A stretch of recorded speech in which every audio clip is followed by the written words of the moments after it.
ઘર ખરીદતા પહેલા જો આ 5 વસ્તુ નહીં ચકાસો તો જીવન પર પસ્તાવો રહી જશે. સૌથી પહેલું, માલિકી હક. ટાઇટલ ક્લિયર અને લીગલ ઓનરશિપ ચેક કરો. બીજું, જમીન રેસિડેન્સ યુઝ માટે માન્ય છે કે કેમ તેના માટે નોન એગ્રીકલ્ચર સ્ટેટસ ચેક કરો.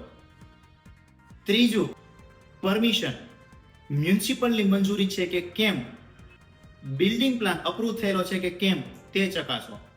ચોથું, લોન અને લીગલ ડ્યુઝ. પ્રોપર્ટી પર લોન, બાકી કર કે કાનૂની કેસ તો ચાલુ નથી ને તે ચકાસો.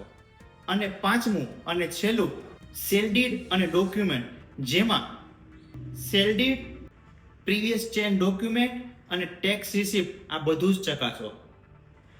ઘર ખરીદવું તે માણસનું સ્વપ્ન છે, પણ કાનૂની ચકાસણી તેને વધુ સુરક્ષિત બનાવે છે. આવી જ સચોટ અને કાયદાકીય માહિતી માટે અમારી ચેનલને લાઇક, શેર અને સબસ્ક્રાઇબ કરવાનું ભૂલતા નહીં. અને જો અમને ફેસબુક કે ઇન્સ્ટાગ્રામ પર જોઈ રહ્યા હોય તો વિડીયોને લાઇક કરજો, શેર કરજો અને અમને ફોલો કરજો.